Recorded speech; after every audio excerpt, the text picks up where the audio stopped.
What's the process of getting from the client sending a call to have a voiceover created for their project to them actually receiving the voiceover? Let me tell you. First, the client puts out a casting call saying, hear ye, hear ye. Well, not quite like that. They'll say they need a voiceover artist. They'll put some directions on what kind of voice they're expecting. They'll give other directions as well, like pitch, age, accent, defect maybe, or something about the pace of the voiceover.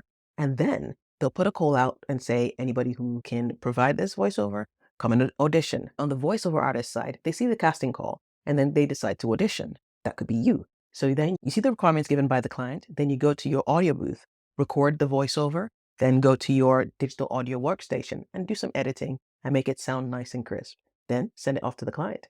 The client will review the different auditions that are sent to them. Clients often listen to about 8 to 15 seconds of voiceovers that voiceover artists send. And then when they listen to the full plethora of voiceovers that have been sent off, they'll then decide, okay, I like this voice, maybe I'll go with this one. And then they'll contact the voiceover artist and say, hey, we liked your audition, we want to go with you. That's when you'll then accept it if you're happy with the terms in terms of pricing or you negotiate the price. And then you go ahead and record it in your audio booth, this time making sure that you put in extra attention.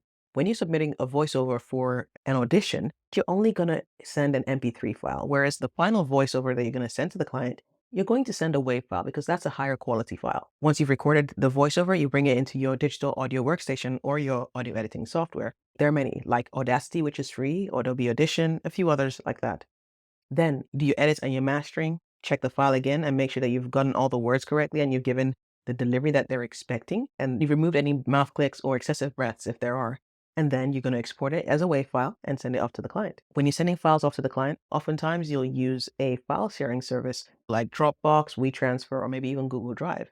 Then send that to the client and then they'll be able to receive it. And in general, the client will listen to it and tell you if they have any feedback or require any pickups. Pickups are when you have to go re-record some parts of the audio.